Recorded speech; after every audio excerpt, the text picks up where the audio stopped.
Yep, that's the way they go.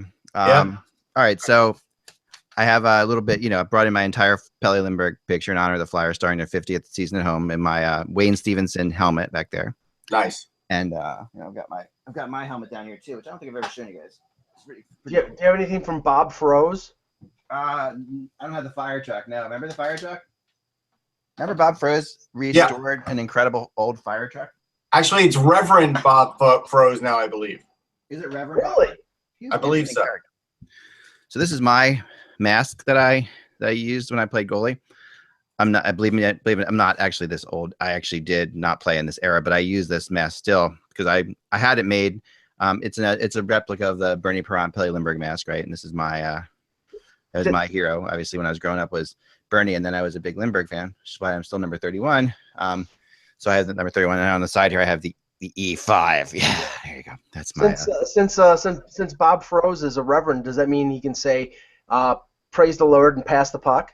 Yeah, he is the senior pastor at Faith Fellowship Church in Clarence, New York. Wow, that's right outside of Buffalo. Oh, there you go. A couple other things I brought down for my Flyers memorabilia today. Oops. Oh well. Put that there. A couple other things I brought down. This is this would be a hit my wall over there. This is a signed Eric Lindros stick. Very nice. This was given out to the season ticket holders, I think, one of his first years. This stick is huge. I don't know if you can get perspective on this. Okay. Yeah, I'm not a large man, but I have a good, pretty. I have a normal size, 6 foot wingspan. This is a gigantic stick here. This is and it's still wood. That's still a wooden. Oh yeah, this is solid wood. Yep. Good old Bauer 3003. Yep. Bauer Supreme. Yep. There you go. It's made. Oh, the Bauer New Forest Program. It says right on here. So I guess they were actually cutting down trees and planting new trees, which they never probably needed because. Well, at least they replaced what they used. At least they replaced the trees they used. But my imagine is that those trees that they would have planted when this stick was made never grew into anything that was used for hockey stick. Well, not for another 50 years at least. Right, exactly. So, and by that point, this is the other one I have here. So, if I would share with you guys, is it's a Victoria. Was shared before, I think. My autographed stick that we won. My mom and I won. My mom's watching this, I'm sure she'll love this. So we won this in the program contest when we had season tickets. When they would say, if you have this number, you win an autographed stick. We actually had that number. Nice. Which is pretty. I mean, we went for 15 years, but still the odds are still small that you'd ever win it. So we won it, and now Victoriaville doesn't make sticks ananymore, right? Yeah, Victoriaville doesn't. I know. Yeah, they used to be a good stick. I used to use that as a kid growing up. I like them. Yeah, these were good. And this is another wooden stick, and Pele Eklund's signature is right on there, right there. There you go. See right next to the V. Yep, and this is that era. Russ, now I didn't play hockey, but my brother did, and I remember back in like the late 70s and early 80s when he played hockey, how much those sticks cost back then. Oh, I can tell you how much they cost. You remember how much they cost? Yeah. I want to say it was like $10. $15. Yeah. I was gonna say $13.99, somewhere in that range. That's where I was. That's what a wooden stick cost when I was growing up. $13.99. Remember that, Kevin? What were wooden sticks back then? About right? Yeah, $8 or $10 is back when I started. Yeah, for sure. Yeah, so I was just showing off my memorabilia here. And now you're talking about composite sticks that they break just as almost. I mean, they're durable, but not completely durable. They cost what, $200, $300, $400. They're not like this one. This Eric Lindros stick, which is signed by him, right? This stick. I'm telling you, you could literally break a 2x4 in half with this stick. Like this is so solid and so heavy. Yeah, it's like there's no flex in this whatsoever. I'm telling you, this is the most. This stick is crazy. I mean, you gotta remember, Mike, composite doesn't grow on trees. You can't. There's nothing I could do to this stick. Okay, probably not for the value of the stick, but that's all right. Ross, share your story, and we're gonna get started. So apparently, Des Bryant of the Dallas Cowboys is a food enthusiast and cut his hand making soup. He said he cut it on carrots, and right now he's been on the DL and he's been making strides to get back. But when he showed up at the field yesterday or this morning, I think it was this morning actually, he had bandages on a couple of his fingers. And my big question is, if he really is a food enthusiast, what is the base of his soup? That's what a reporter should have asked, because that is the most important question. I'm a hotel restaurant major. I know how to make soup, but it's not the easiest thing to make soup. So no, it's not. The story. I have the feeling that the base is a can of Campbell's. Yeah. Is he going for the can of candles, or is he doing the boiling chicken for a whole day thing? That's like, he might be doing that. That's the easiest way to make soup. I agree with that. But I was curious what the base is. I tweeted it to him. We'll see if I get an answer. I disagree about soup. Soup is the one thing that all males know how to cook. Yeah, do they know how to make it well? That's a different story. Yeah. But most of the guys I know have like their own recipe for chicken noodle soup or for mine is 215-563, the number of the Chinese restaurant. That's my recipe. Yeah. For they deliver in 35 minutes and they're here in a second. That's my. I'm an aficionado, Kevin. I can do 4 or 5 different soups. It depends on the time of year. It depends on what I'm in the mood for. Okay, but let me ask you this then, Mike. Are you using the base that comes out of a jar, or are you making your own? No, I use chicken stock from the store. I do too. Yeah. No, I am not. I mean, my wife has a funny story about my wife. My wife is not a cook at all. Okay, so, and she doesn't. I mean, her idea of cooking is literally like calling a Chinese restaurant, like I would do. So we we have macaroni and cheese and microwave stuff, and I've told Kevin my microwave theories over and over again. But we had a long discussion about this. By the way, I microwave a lot of food. I support microwave philosophy. Yes, the more I thought about it, the more you should reveal it. I'll reveal it. Okay, I will not ever, no matter what the package says to me, take 2 steps in a microwave process. I will never microwave something for 3 minutes, take it out, stir it up, and microwave it for another 4 minutes. That's completely ridiculous. That is called cooking. Okay, that is that is what you do when you cook. That's a process. Anything microwavable has to be like the Jetsons. You put it in there, press a button, and it's done. I agree with that. Yeah, I agree. I don't, because I tried it your way once, Ak. There, bird's eye beans and spetzel. It's basically 3 minutes, stir it, then another 3 minutes. And I tried. I'm just going to go and put it in for 6 minutes. And when I put it in, after 6 minutes, the plastic was melted, the outside was charred, and the inside was frozen. You don't go for 6 minutes. That's the point. You can't. If it says that, okay, the only thing you can do is cook it for 5 minutes, but not come back for 8 minutes, because it'll continue to cook. It'll be fine. Don't. That's my theory. So if it says 3, I hate to tell you this, but that's just a 2-step process by another name. No, it's not. I'm only doing 1 step. I'm just returning later. That's all. I'm not removing it. I'm not stirring it. Anything involving stirring, that's cooking. That's not. The problem is, like, after 10 minutes, it's inedible. No. Because I took your philosophy as meaning, when the package tells you let's stand for a few minutes, that you ignore that too. But I usually do. Yes. I mean, unless of course it's going to kill me. Like, it's going to be like, really hot, and the steam of a microwave thing, that the pain that is. But yes, no, that is my. You have to be careful of microwave steam. That's true.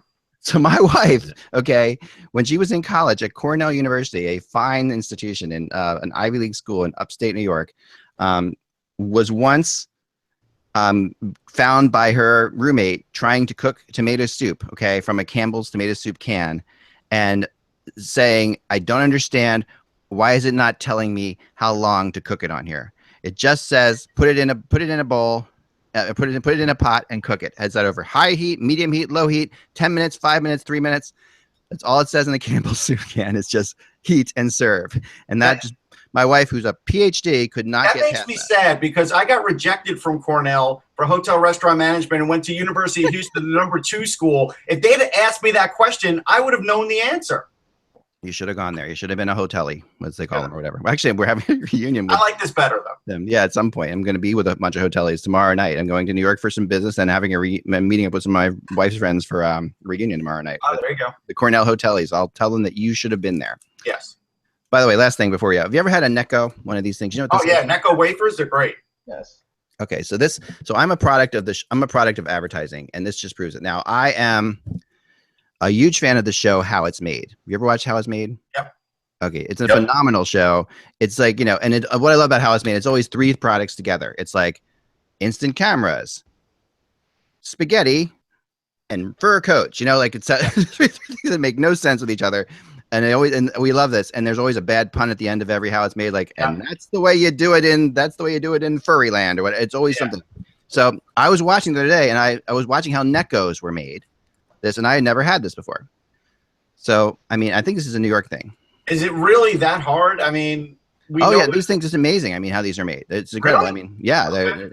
And watch the whole thing. And so I ordered some on Amazon. I went and ordered some on Amazon, and I'm like, what a jerk I am, like a product of Amazon. You've never eaten a Necco wafer this time? No. I've never even heard of them. Really? Yeah, I think it's a New York thing. Okay. Yeah. I think it is. I've had them a long time. Yeah, I mean, they're made in the USA. I think they're a New York thing. So anyway, I had one, and I'm really disappointed in it. No, eat the black licorice one. That's the one to go for. They only give you like 2 or 3 in a package, and there's a reason why. They're like purple color. They're the best ones. Okay, let me see if I can find. I got a package. That's what you have to do. Start the show while you search. Let's start the show, but okay. Just put all the Neckos on the table, and they're all on the table. So I'm looking for purple ones here. Purple one. Like this. You're saying like this is well, it's hard to tell. It should be like a purplish black. It's hard to. Yeah, it's okay.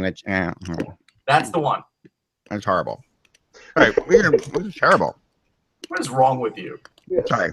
Let's start the show. Here we go, right? Here we go. Man. I'm going to be chewing that for a long time. Sorry. Okay. Hello, Hockey World. It's Thursday, October 20th, 2016. I'm Michael Agello, and congratulations, Cleveland Indians.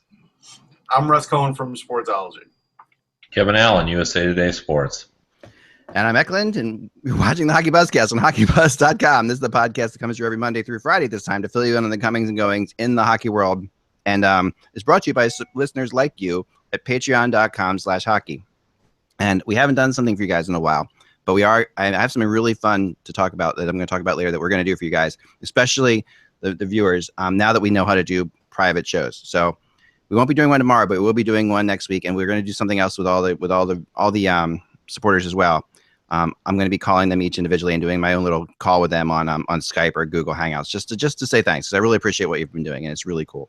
So check out patreon.com/hockey and go and visit us there, and you can just give $1 or whatever, or whatever you can give. Awesome, just helps out a lot.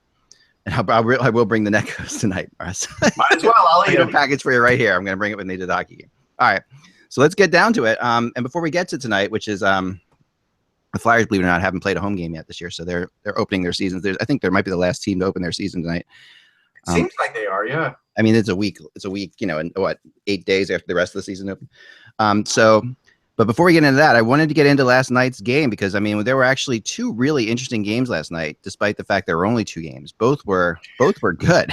I mean, both were good games.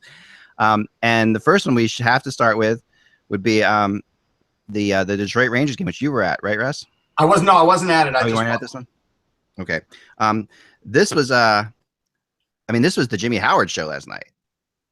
I mean, Jimmy Howard looked fantastic in that game. He did look great. Although I think the Rangers aided him just a little bit with some of their shot selection, but he was great. But again, I don't know why everybody's like so shocked that Jimmy Howard could still play goal. I just think he's had this little bit of an up and down wave because he's had some competition with Mrazek. But I've always liked Jimmy Howard as a goalie, and he's just not a superstar goalie. But he's a very good goalie. Oh, yeah, no, I mean, and last night he was fantastic. Kevin, what are your thoughts? Well, I mean, I think the difficulty is even though Jimmy Howard does not agree with this assessment, it appears he's had a crisis of confidence for the last couple of seasons. Mm-hmm. He's really been sort of fighting it, and I think having the competition has just sort of planted some self-doubt in him. But he was spectacular, and I thought the Rangers played a terrific game last night, and I would disagree a little bit with Russ, only in that I thought they put a lot of pressure on him.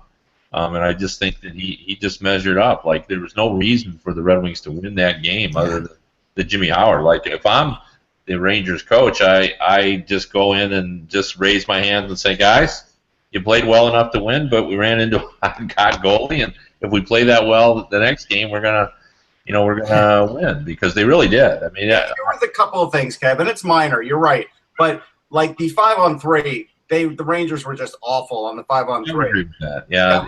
That was like, to me, that was the big part of the game. But even the 2 shorthanded breakaways, there's a reason why Michael Grabner has 1 goal this year on breakaways and will probably get 15 more and maybe get 1 other goal because he just can't bury it on the breakaway. And Rick Nash, same thing. I just felt like on those situations they made it easy, but Howard stole enough goals. Don't get me wrong. He did. Yeah. And, I mean, that's why Grabner is not a frontline player, is that, he doesn't convert chances like that. And there are a lot of guys like that. Darren Helm on the Detroit Red Wings, who has tremendous speed, gets a lot of breakaways, but his hands, don't measure up to his speed. Chris Draper was like that for many, many years. There was always a running joke sometimes with when Draper would get a breakaway. Somebody would say, "Draper on a breakaway. We'll be right back after this commercial." Well, no, I said last year that the safest lead for the opposition was a 1-goal lead with Michael Grabner on a breakaway, because he had about 24 in Toronto last year, and I think he maybe scored twice. So, I mean, this is a guy who scored over 30 goals in the league, and it's shocking that he just doesn't have the finish anymore, but he doesn't. No, but I think the Rangers have been very, very impressive. The speed has, yeah. Yeah, and it's really not their skating speed as much as their speed of play. Mm-hmm. And I think that's what it's all about. I thought Stepan's a comment this week saying about that speed wasn't one of the priorities, it was the priority. And that's pretty clear by the players they signed in the offseason and by the way they're playing now. And, I think it sort of covers up whatever level of defensive deficiency that you might have. I mean, that was true last season with the Penguins. Like, everybody talked about their speed, but they always talked about it in terms of their offensive ability, but it was really the speed they used defensively that made the difference in the postseason. I mean, that's Barry Trotz said that, John Cooper said that, and DeBoer said that after their teams lost to the Penguins, that they could never get their offense moving because the Penguins were always on them, and they were just quick to react to when they got the puck, and it was disruptive. And I think there are a lot of teams copying that, which is why this is my theory on why goal scoring is up a little bit right now, that everybody's cranked up their speed of play, and with the idea, and it's been disruptive. There's been more turnovers. That's just my theory on that. Yeah, and a lot more pinching, Kevin, because I saw it in the Toronto Winnipeg game, which we're going to talk about in a second. 2 of Toronto's goals in the first period were Connor Carrick and Morgan Riley pinching in deep into Winnipeg territory and either scoring the goal or creating the chance that scored the goal. So I think most NHL coaches now are saying press the attack, press the attack, press the attack. Yeah, I think it's mostly that, but I also think that if you go and look at teams, it's hard to find teams. A lot of teams, or the majority, that have 3 to 4 really top-notch defensemen. Most teams don't. Right. Yeah. The other thing I wanted to point out too is, you remember we had this conversation at the start of last year. One of my theories was that what we should do, why I didn't understand what teams weren't doing, was taking the best available players in their minor league team and turn them into your 4th line, as opposed to the grinders and so forth. Yes, I remember that. And what are we seeing this year? Yep. We're seeing 4th lines with guys like Grabner on them. Yep. We're seeing, 4th lines that are supposed to produce some scoring now, and they're going for a lot more quickness. I think, and it is the kind of the way you're going. And the league is a very trendy league. And, when teams won with big goalies, everybody wanted a giant man in net. And, when they did the neutral zone trap, everybody suddenly became more defensive oriented, and because the Penguins are so successful using speed, that's what everybody's doing. Just as Russ said, or excuse me, that Mike said that they're pinching in. Well, they're using their quickest to get in on you, as quickly as possible and attack. Yeah, no, and what I've noticed is a tendency for players to want to get their stick on everything. Like a real quick taps are happening a lot, like where you have a good, where pucks are going through the neutral zone. Or a puck's right along the boards, and they're getting their stick on, and they're making that extra little lunge towards it. You're seeing that a lot. You're seeing quick moves.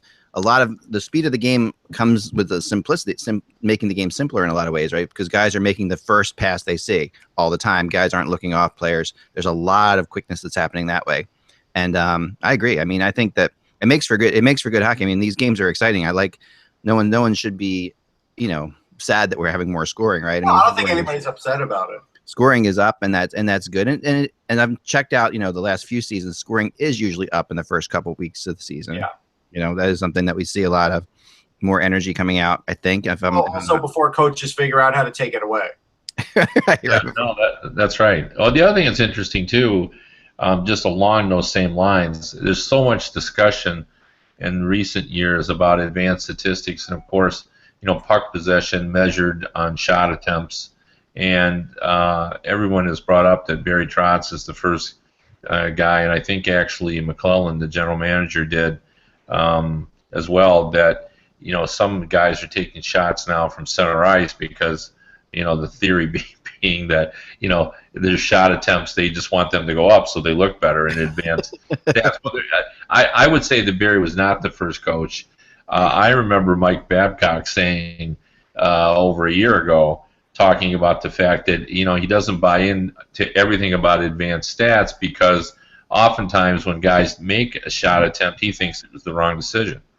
That he thinks guys shouldn't be shooting at times when they did shoot. So he said, everyone talks as if a shot attempt is always a positive, and I'm here to tell you that it's, in my book, it is not. There are times when players should not be shooting that they are. Oh, completely agree. And I guess the question I wanted to throw out to you guys before we get to the Toronto-Winnipeg game is that, can advanced stats sort of get in the way? Could it sort of change the way everybody starts to look at it? Because young kids are reading this too, so now all of a sudden they're going to believe that the means to being a successful hockey player is to have a shot attempt. I think it does. I think it really, and I think you're going to see it over the years, and you're going to see it grow. I mean, I was talking to somebody about this the other day, and they also said this is the reason they think the offense is up, and this could be true too, is we're seeing the first, group of players come through that have never really had to deal with the two-line pass. That's something that was, That's fair. Which is something that, it was always at the youth hockey level. And then, now these kids have grown up without it. So the whole idea of stretch passes, for younger kids. And I think that now along those lines, we have what you're talking about, Kevin, which is the analytics. And there are apps now on your iPhone that can help you as a youth hockey coach do analytics, and they're really, so you're going to see analytics being done all the way down to the youth hockey level. You're going to see it. It's very, they're really simple apps. I have one that I use for our soccer team, and all it is you've got their team and your team. Every time your team touches the ball, we'll say because it's soccer, but you can use it for puck the same way. Every time your team touches the ball, you hit this button. Every time the other team touches it, you hit this button, and all by just doing that, just that simple concept, you can get the amount of your pass completion percentages. You can get the time you had the puck. You can get your amount of giveaways. You can get the strings of passes that you've connected together from like 2 or 3 string passes together, just by doing that. But here's the thing: for every analytic that you can come up with the real life yang of it. And so, like, possession numbers, right? Like Alex Kovalev would have been, like, especially in '94, probably the top possession guy in the league, but he couldn't bury it. And at the end of the day, you still have to put the puck in the net. Teams that cycle, you could see that they're holding on to the puck. Like, if you give me team possession numbers, I like that better than singular player possession numbers, because those to me are more about matchups, who's on the ice, how are they doing it, did they just slow down the play, are they trying to just, because again, at the end of the day, you still have to score. And that's the thing about it. And so a lot of times these advanced stats look great, but you have to score. I just hope that, some NHL teams who are bringing analytics in there are not becoming a slave to them. It's good to have them as a tool. It's good to have a balance. But I think there's still room for looking at a player, looking at how he plays, looking at how he hustles, and the stats be damned. It's funny, Mike. I talked to somebody about this exact thing you're saying. On a team, not too long ago, actually in Canada at the World Cup, and it was a team guy, and I talked to him and I said, what are your thoughts on that? Are you taking them really seriously? When do you think you stop taking advanced statistics? Where do you take? And he said to me, which I think is so funny because I've heard it said before, is he says, well, how I look at advanced stats are this: if they prove what I'm trying to say to the team, I'll use them. So if they prove what I want to, if I can sit and find an advanced stat that proves what I'm trying to say, I'll use that all the time, because it gives me another way of proving to these guys that something's actually happening. He said, but if I'm seeing something that the advanced stats aren't saying, I won't use them. I don't think there's any team that actually uses advanced stats in as a, exclusively for evaluating players. I mean, I think like let me just use Ken Holland for the Detroit Red Wings as an example, because I know how he does things. And before he makes any decision, like, he's a guy who's ultimately responsible for every decision made by the Red Wings. But before he does that, he has his war council, who he calls everybody in. They sit around a table. Everybody talks about what they think they should do, and then he uses all that information, and then he makes his final decision. Well, I think advanced statistics are just another thing he uses before he makes his decision, and I think that's what everyone's doing. Like, pretty much everybody now has hired somebody who's in charge of advanced stats, even if it isn't an official advanced stat guy, and their job is to supply supportive information, and I think they all kind of do that. But yeah, I don't know that there's anybody that just utilizes advanced stats. It's no different than if you just took. I'd love to see if this was true, but there's now so many scouting reports. If you took you took all the scouting reports and just and used central scouting and just sort of averaged them, could you draft and draft well? I think probably you could. Now, is that the best way to do it? Well, of course not. Right. But I think that if you had to, like, if they just we created a Team Nova Scotia and they put the four of us in charge of this, but they didn't allow us to go out and look at any players, that we could take the available information and make an educated stab, and just our knowledge of the size factor and where they played, we could do that. Anybody could. Now, again, that's not the best way to do it, but it could be done, and I think that's what sort of plays into it. I mean, it's the blind squirrel. I'll tell you what works into that. You are then taking out good biases and bad biases. Yeah. Because a lot of times it's the biases that make the difference as to who the experts or even like a central scouting thinks is on a sheet, as opposed to what I think. Now, as an example, the Winnipeg Jets with Mark Scheifele, they went against like central scouting and most everybody else, and they're winning that one. So that is a good argument. The analytics argument, I always go back to Benoit Pouliot, and I just looked it up. He is still yet to ever score 20 goals in his professional career. That's AHL included. He's never gotten above 19. He's an analytics darling, but as he's continued to move on here and get paid, like last year he had 14 goals, now he has 1 in 4 games. He is still yet to ever score 20 goals. Yeah. Let's just say the problem with analytics are the analytics people, okay? And I'm just throwing, and I'm not trying to rip on the analytics people, but I love the fact that they've done it. And I myself am a total math geek, as Russ has pointed out many times, and I love math. My wife's a even huger math geek. I have all my life tried to come up with ways of statistically saying the kinds of things that they're saying with this. I should love analytics like no one's business, right? Because this is totally up my alley. But what I can't stand is the fact that math geeks believe that math is perfect, right? So math geeks are the ones who come up with analytics, and math is flawless. Okay, and math is flawless. Math is a universal language that it's either right or wrong. There's no in between. That's how it goes, right? So they take these analytics and they put them together, and they are coming up with flawless statistics, which are actually flawless in terms of they are what they are, and there's no opinion involved in them. They are just what they are, and that's the thing. But then they sit behind them as if they are like, the Pythagorean theorem. And they're like, this is the only way this could possibly work. And that this player is absolutely awesome because these stats say so. And then they don't just use it as a tool. They fight for it because they grew up as math geeks, and math is perfect. Just like how Moneyball is not perfect in baseball, the analytics analysis in the NHL is not perfect. I mean, in Moneyball, it's throwing away outs to sacrifice. It's bad to steal bases, but those are integral parts of the game. Right.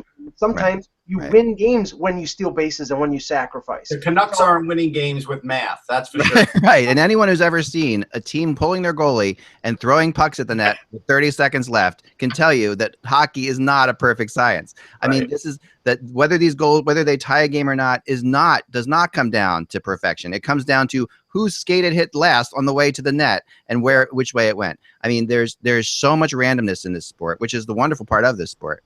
Yeah. To me, like, I've never really I know a lot of advanced stats guys, and none of them really push it to the extent that that's the only way to do things. Right. Most of them sort of get that there's. I mean, and Russ knows this, is such a baseball fan. He knows this. Not all 300 hitters are created equal. Right. Like, right. we can look at 300 hitters, and if you're a real baseball fan, there are just some 300 hitters that you want more than others. And the strength of advanced stats for me, and I happen to like them, is that, you know, I've grown to the point where I think they're fun. It helps you identify players who are maybe doing more than you think they are, even if they're not scoring. Like, Pouliot is not a 20-goal scorer, like Russ was talking about. But advanced stats has made the point and helped people realize that, hey, he has some value. Because when he's on the ice, because we can now quantify, no matter who he plays with, things go better for the team. Now, that doesn't make him a superstar player. That just means, hey, everybody, take notice that Pouliot has more value than his numbers suggest, because, you know, we seem to be in charge more. So, I mean, that's all. I mean, it doesn't. But that's where analytics drives me nuts, Kevin, is because I see a player who I clearly think is average or below average at best, but his possession numbers, or, you know, PDO or whatever, are, you know, I'm just using this as a broad example, they're great. So analytics people think that this player is good when the eye test tells me this guy is not good. No, but they don't actually say that. All they're saying is that he's sort of better than you think he is. Like, you know, numbers don't show whether a player is good or not. It just shows you that when he's out there, no matter, you know, and the way they break it down, I really like that. That they break it down to by who you're playing with. You know, it matters, and they can sort of show that a guy, no matter who he plays with, his numbers are always good. That the team always performs better. But I don't dispute what Mike is saying. One of my favorite all-time situations when I was talking about advanced stats with a coach came with Peter Laviolette, and we were talking about, at the time, Shea Weber's advanced stats, his possession numbers were awful, and it showed essentially. And, you know, the problem is the statistics do not lie, that the team was performing better when he was off the ice than when he was on the ice. I mean, it just showed. Now, there are a lot of factors, as we all know, to go into that. You know, Weber plays only against the best players. He's never out there against the fourth line. He's always out there against the first line. Right. You know, there's a lot of those factors. And Peter Laviolette was talking to me about him. He goes, you know, the amazing thing is, he says, you know, I kind of like advanced stats, and I pay a lot of attention to them, and I've seen the stats that say that, you know, Shea Weber isn't as productive as, you know, as maybe we think he is, and I read them, and I look at them, and I analyze them. But he said, you know, if we're up by a goal with a minute to go, I'm still going to put Shea Weber on. So, that would never stop you. That's what Mike is saying, you know, the eye test. Well, and Shea Weber's funny. They bring up Shea Weber because this is the perfect example, because the Canadiens fans jumped all over that, right? They jumped all over when that trade was made. They jumped all over that PK Subban's advanced stats were better than Shea Weber's advanced stats. He was better, and, you know, all that stuff. And I do give the Canadiens fans huge props, though, because the ovation they gave for Shea Weber the other night, if you didn't get a chance to see it, I could show you later. It was really impressive. Like, they really welcomed him in. He was practically in tears. It was really a cool moment. So, and that, you know, that meant a lot to him, because, you know, that he's going in there thinking, I'm replacing one of the most popular Canadians in the last 35 years. You know, this guy has been. The trade wasn't his fault. I mean, right. I mean, and the Canadian fans know the game, and they're classy. Yeah. I never thought for a minute they were going to give Weber a hard time. Yeah, now I think it would be a challenge if Mark Bergevin stepped out in center ice and to see if he got it. I wish this was more of those classy Canadiens fans would comment once in a while on threads. Because the ones who do comment on threads are not the ones that we're talking about there. Not the ones who were in that building, because, you know, they were.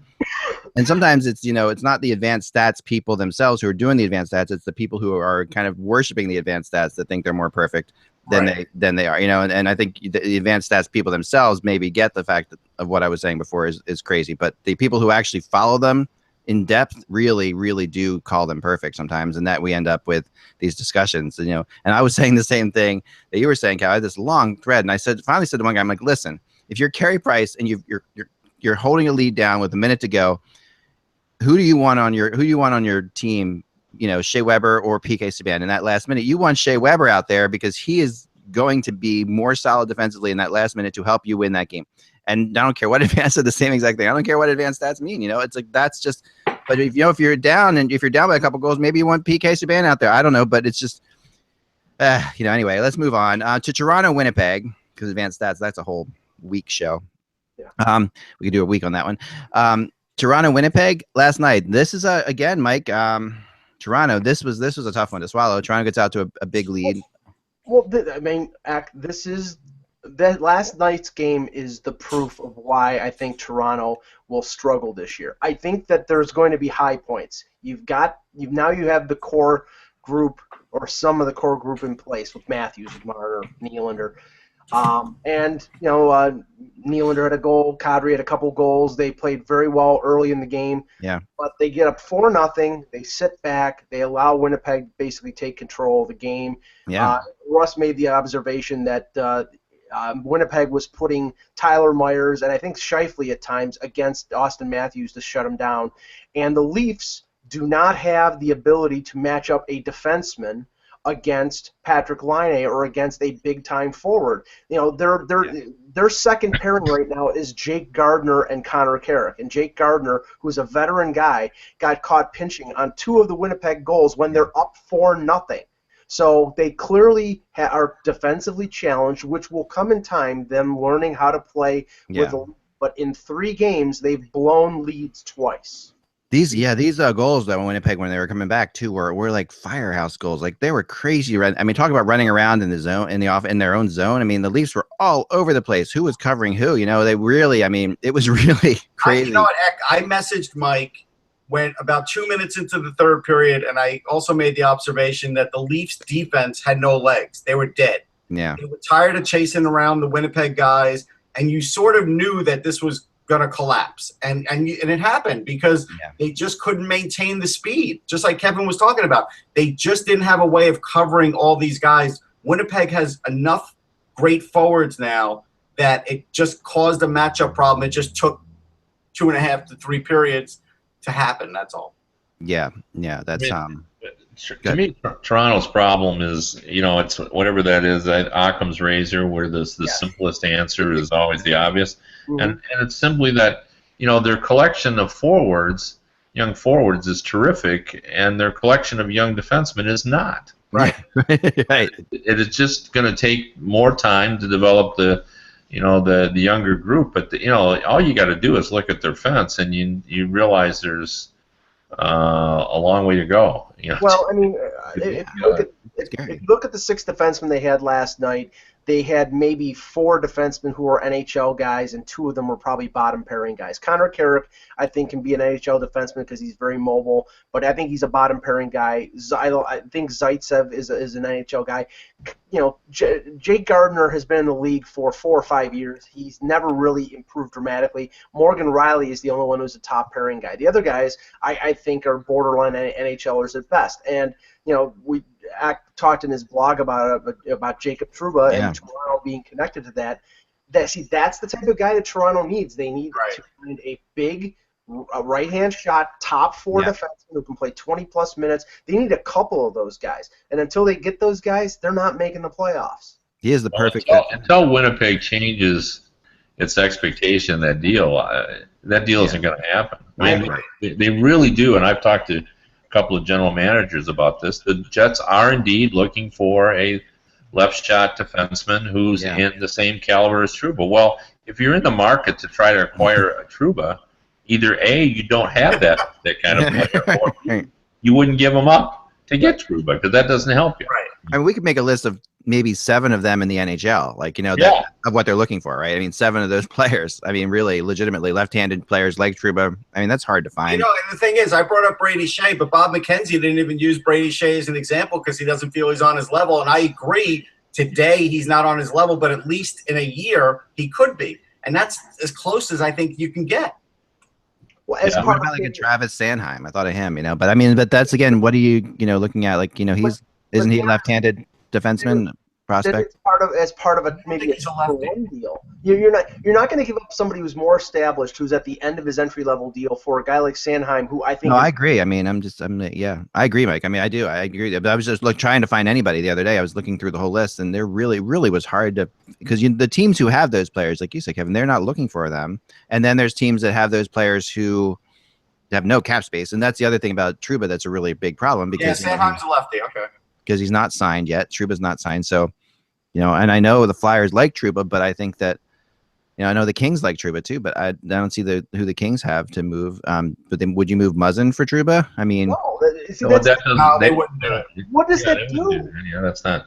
yeah, well, it wouldn't make any sense, right? So I mean, what- but that's the kind of thing what- you're looking for. That's what they're looking for, right? That's what Winnipeg's What looking for. does it do for the Kings to trade Alec Martinez or Jake Muzzin for Jacob Trouba? It's 6 of one, half a dozen of another. The teams that need, like a team like Detroit, who needs a defenseman, the last thing they want to give up for a defenseman is a defenseman. Right, of course. So Well, this is like a game of chicken, and it'll probably end right around American Thanksgiving because of the December 1st deadline. If yeah, nothing has really happened by Thanksgiving, then Winnipeg will have to make a trade. They really will. they're going to be stuck. They're going to be forced into it, and then prices will come down, and Yep. and I mean the Hamonic. I don't think prices will come down. I think prices will it'll be a just different exchange. Different exchange. Suddenly, Right. like a forward will come in play. I think they're still going to want a lot, but I think they'll be Right. open to a first round pick and a B+ prospect or something like that. Yeah, I mean There's some people believe, by the way, that the Jets are still hoping to sort of figure this out. Yeah, I've heard that. Come back. So. Well, I think they could figure it out if they went for like the 3-year deal angle, like with Kucherov. If they got to a number that everybody agreed on, I still think there's a chance for that. But there's no chance. I don't think Trouba would take that. No, but that's what I mean. The only way he takes that is just because he says, all right, you know what? We'll do that, and then this way in 3 years I'm out. But otherwise, that's the only way. He's not going to take a 6 or a 7-year deal there now, I don't think. No, Russ, I think the compromise would be a 4-year deal so he could go right into UFA, because 3 years he goes to arbitration for 1 more year, and then and then I mean I think if it's a 4-year deal he walks right to unrestricted free agency, but Winnipeg would want to do that. That's true. What occurred to me in all this, though, we do a lot of complaining about the way the system works and so forth, but these guys give a lot of thought to this, and in this case, that December 1st date is there for a reason. Yep. Yeah. And it's here exactly for this kind of thing, because they really do need something, essentially, to bring them together. They need a pressure point, and that'll provide it. Otherwise, this thing could drag out, throughout the season. Yeah. The one thing that was clear watching the Winnipeg game, and I was paying strict notice to it, I like Josh Morrissey, but he's not Jacob Trouba on defense. He could be way better offensively, but he's not Trouba defensively, and he'll get better in the next couple of years, but he still won't be at the Trouba defensive level. That's a big deal. And Toronto fans got to cool down when it comes to Frederik Andersen. It's been 3 games. They were complaining yesterday, and I made the observation he got beat stick side high twice in a row, and I thought they were pretty bad goals because he went down early. This is a good goaltender, but you have to give him at least, I'd say, 20, 30 games at least to settle in and get used to his new team and to get sort of get in the swing of things. If by the halfway mark of the season he's still struggling dramatically like he is right now, then you may have to start worrying. But I would give him a little time because he is Toronto, Philly, Montreal, man, they're tough goaltender markets. They just are. They are. No, there's no question about it. And they're and speaking of goaltender markets, Matt Murray has signed his extension, a 3-year deal, under $4 million a year. I thought a really good deal for the Penguins. I mean, I'm higher on Matt Murray than everybody else is, but I really think Matt Murray's the big. I thought he was going to get 5. I did. I thought he was going to get 5 per year. I think this is great. I think Murray's agent deserves a gold star here because what he's basically done is he's left no choice but for the Penguins to have to get rid of Marc-Andre Fleury now because this deal is so reasonable. There's no way he could ever go anywhere. Even if he doesn't win a Stanley Cup this year, this is one of the best contracts in the game right now for a goalie. I think it was a good deal for both sides. I mean, $3.75 million is not a cap killer, Nope. but Murray played a half a season. He had a great playoff. But he played a half a season, so it's not like he's going in there, at like PK Subban on a bridge deal, and then all of a sudden, he wins the Norris and he's going to be making $9 million a year. He had half a season, so I think it's a good compromise on both sides. Well, and look at this deal in comparison to Vasilevsky. It's in the in the ballpark, and I agree completely with Mike. Like, the way the Penguins are approaching this is everyone was talking about, well, they're going to trade Fleury, and well, no, they're not. They're trying to win the cup again. And they don't. Just as Mike said, or somebody said, it's just, he's just had not even a full season. He's still technically a rookie, so you don't really know what he's going to be like this season. And you have a veteran in Marc-Andre Fleury, who's very popular with his team. Him after the season, or not. Yeah. And they got plenty of options. It's not like it's completely unthinkable that they could even go forward next year with two goalies. Well, think of it this way, Kevin. If Fleury does not get claimed by Las Vegas in the expansion draft and they don't trade him, they're still paying Murray and Fleury less than what Dallas is paying Lettinen and Niemi. For sure. That's just the point I was making, that you could conceivably move forward with both goalies if you weren't really sure yet about Murray. Now, I don't think that's going to happen, but this is an awkward time to talk about my rumor then. After Kevin says there's no way they're trading Marc-Andre Fleury. Actually, wait, I got something. This is how good this deal is for both sides. Yes. Andy Aikenhead, who won the 1932 Stanley Cup for the Rangers, was a rookie. He was paid Wait a second. Hold on. Whoa. 1932. Yes, 1932 Stanley Cup. He was a rookie his name goalie. Is what again? Aikenhead? Andy Aikenhead, yes. Okay. I have an Aikenhead just thinking about this, but go ahead. Next year, he got paid $7,500. So there you go. Oh, there you go. And contrary to popular belief, I was not covering the league in 1930. Yeah, you don't remember 1931? So, yes, last night I got a call from a source that said the LA Kings had inquired about Marc-Andre Fleury. And, now I didn't, whether or not that was going to happen or not, it didn't sound like because I've always been of the belief, and I said it on the show a couple days ago, and I still believe that the two teams that we talked about with the goalie situation, Pittsburgh and the Flyers will probably just hang on to both their goalies for the year. They have two goalies, and Tampa, right? These are three teams with two goalies. They'll probably just hang on to those goalies all year. But I was told by a source I really trust in LA that there was an inquiry made, at least, about Marc-Andre Fleury. Now, and then, of course, the Matt Murray signing today, which is, is just coincidental. But it sounds, it was, now that's a player. And I thought about this for a while. Just play this out. If Marc-Andre Fleury was traded to the LA Kings, what they would have to give up. First of all, they'd have to give up quite a bit. I would think, to get him, because everyone knows the Kings need a goalie. And also, is he the right fit for the Kings? Is he the right kind of goalie for the Kings? I don't know. Thoughts? No, I'm not buying that from the Kings' perspective, because he's got, doesn't he have three, and Mike can look it up, but I think he's got this year and 2 years left on a contract. Yeah. Right. Yeah. So now suddenly you got Quick and Fleury under contract for. Yeah, I know. I know. Yeah, and they already have cap issues. They're only $1.5 million, so like next season that would cause havoc. So I agree. I would picture Fleury in the Canadian market. I don't know why, but I do. And I think, Calgary maybe. No, maybe.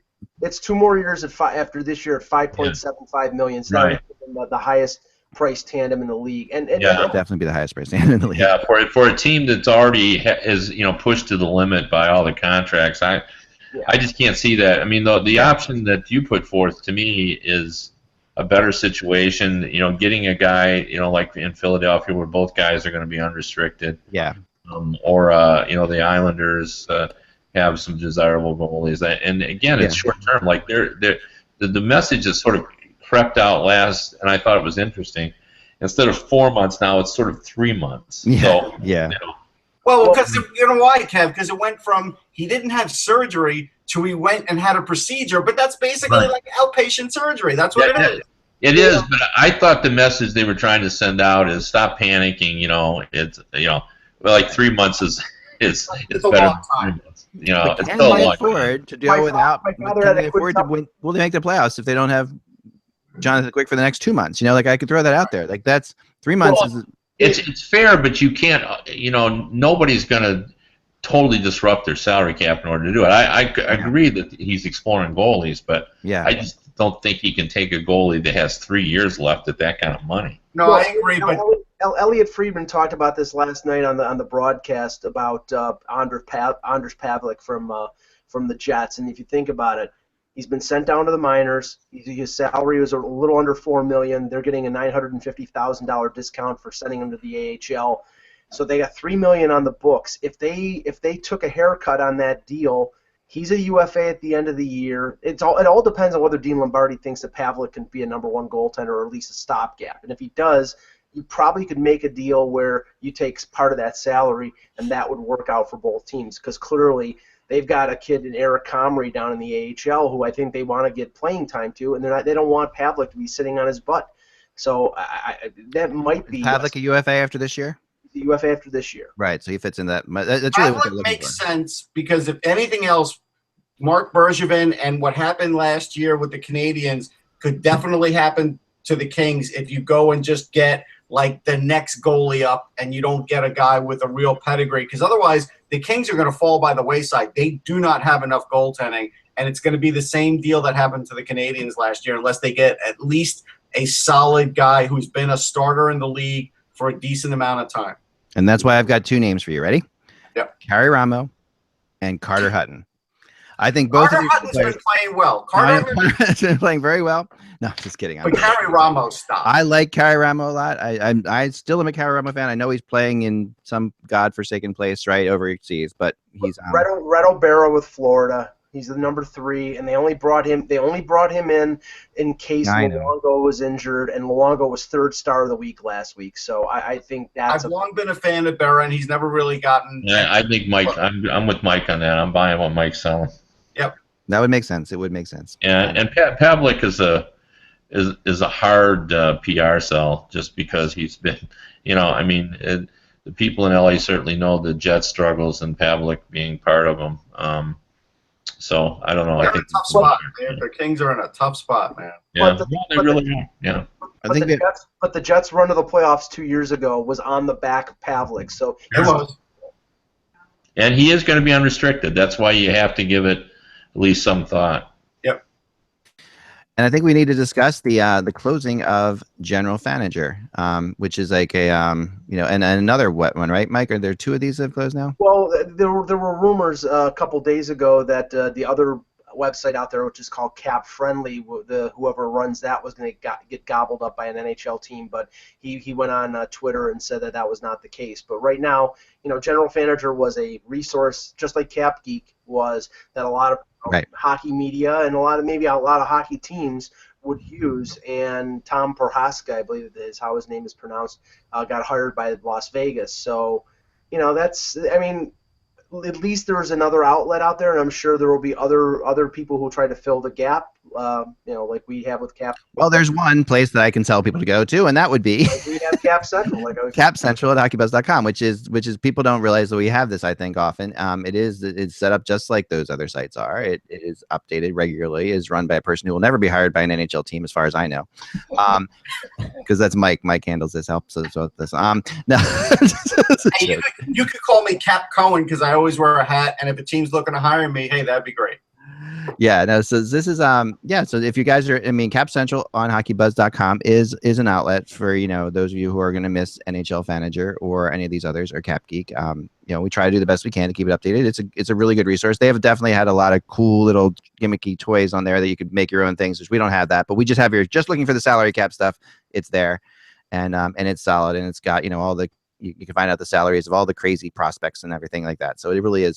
But Kevin, I don't get the feeling that the NHL is all too crushed that sites like General Fanager are getting gobbled up. I have a feeling the league doesn't want that information out there. Well, yeah, otherwise they do it themselves. I've never understood why the league just doesn't do that. It's part of being a fan of this league is knowing, how the salary cap works, and I think it's just a way to prevent misinformation. Usually the reason we go to those sites is we want to get it right. So, we're trying to, sort it all out, and you can't, I cover the league for a living, and it's hard to keep track of every salary. So it's nice that it's in one spot, and it's in a sortable fashion, and I've never understood why the league just didn't, include that as part of their statistical package. It's, what's the difference? It's, where it comes from. The NHLPA does it, but they don't do it fast enough. Right. And they don't do it for the long term. They just do it for the single season. So I don't see why the PA just didn't do it. I think there's good reasons for this. I think that the NHL doesn't want to do this. I think the NHL really wants this to be done by a third party. I think they like the fact that it exists, but they don't want it to be theirs, because I think when it's theirs, and a mistake is made, or they end up in a situation where they could be, I don't know if liable is the right word, or. Okay, but what about the PA? They're the ones who are help setting the salaries. They do report them. They do.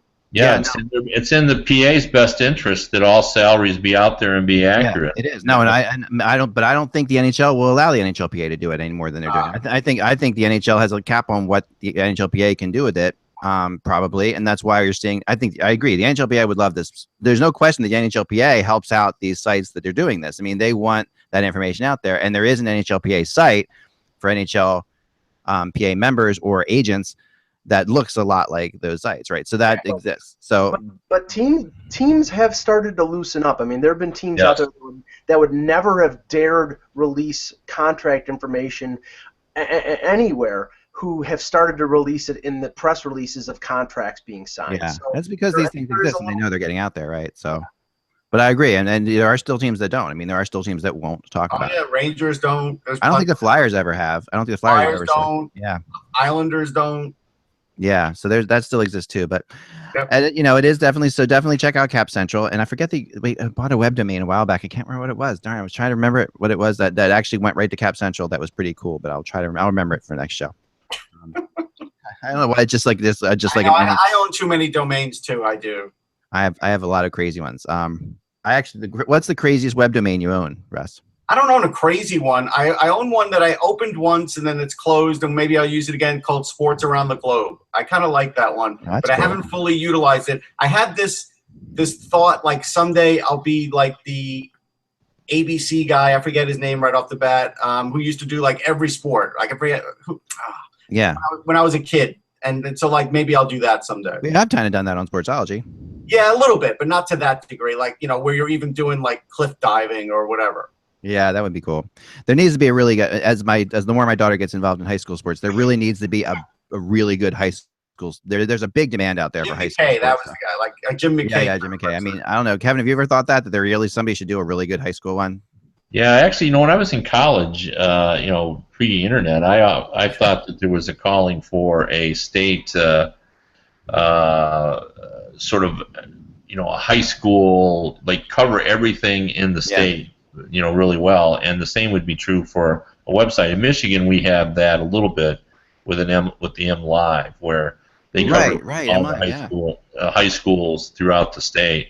So I actually think it would be useful, but it's hard to get down. The problem with that is anybody who started out at a smaller paper like I did, the amount of traffic you get on games, you think, well, the city would get behind it, but they really don't. Don't. It's basically friends and family members that read the story, so it just doesn't generate traffic the way you would think it would. So. No, I mean, but if you had enough of them, we would generate. I mean, it's not going to be each, and if you just got together with the school newspapers and worked on it with that, that's where I think the opportunity lies, because you have my daughter's writing stories for her newspaper. Just wrote a story that was published about her soccer team. Nice. Those kind of, it's kind of neat. So I think that's kind of a cool thing to call it. That's what they do. They get correspondence for every school, and you do it. But it did. I'm not sure that it ever generates a lot of traffic. So we got to go. But I want to also mention, I watched this just along these lines of Kevin, a movie you have to see. I watched it last night, and it's coming up right now, and it was called. It was amazing. It was okay. Here it is. Have you seen this one? It's called Shattered Glass. Have you seen Shattered Glass? I have not. Oh my gosh, this is right up your alley. All right, Shattered Glass. Is it about the New York Times reporter who faked? No, it's the fact-based film. Fact-based. I like that term. Fact-based film that depicts the rise and fall of the disgraced journalist Stephen Glass, who's played by Hayden Christensen, who is Anakin Skywalker, who was a staff writer at the New Republic and contributed stories to Rolling Stone and other magazines. Glass fabricated many of his stories, which led to his downfall. It's a phenomenal story. It was shown by my daughter's paper showed it to all their writers, And then she came home and she wanted to show it to me. She said, "This is so really interesting. It's a great Nice. story. It's Shattered Glass. It's available on Netflix, I think." They should show your daughter The Front Page. That was a good movie. Yeah, that's a good one too. So, but this one was I actually wanted to see that. It's on Broadway now with a cast of incredible actors in it. The Front Page, a remake. Oh, really? Okay. oh, wow, very interesting. Wasn't the front page the Jack Lemmon, Walter Yeah. Matthau? It was fantastic. Yeah, it's a good Yeah. movie. I Wow. remember. Well, all right. Well, everyone, enjoy the games tonight. If you're going to go down to the Flyers game, maybe we'll see you there. Russ and I will be down there, We'll be there. and celebrating the 50th anniversary. 6:52. People should know that 6:52 starts the ceremony. So Right. The ceremony starts I'll- at 6:52. Heck, I'll leave right now. I'll get there by game time. You probably will. I mean, I know. I wish they had started at 6 or something, but I guess it's fine. And I guess the Flyers are wearing their 50th anniversary jerseys tonight, I'm assuming. I'm assuming, and they're gonna give out the bracelets again. Please Please don't throw your don't bracelets. throw Yes. your bracelets. Yes. Please. Yes, they are actually going to do it. All right, good. Yeah. That's Good. what the rumor is. All right. Well, let's hope the refs are good. Remember, without the buzz, it's just hockey. We will talk to you soon.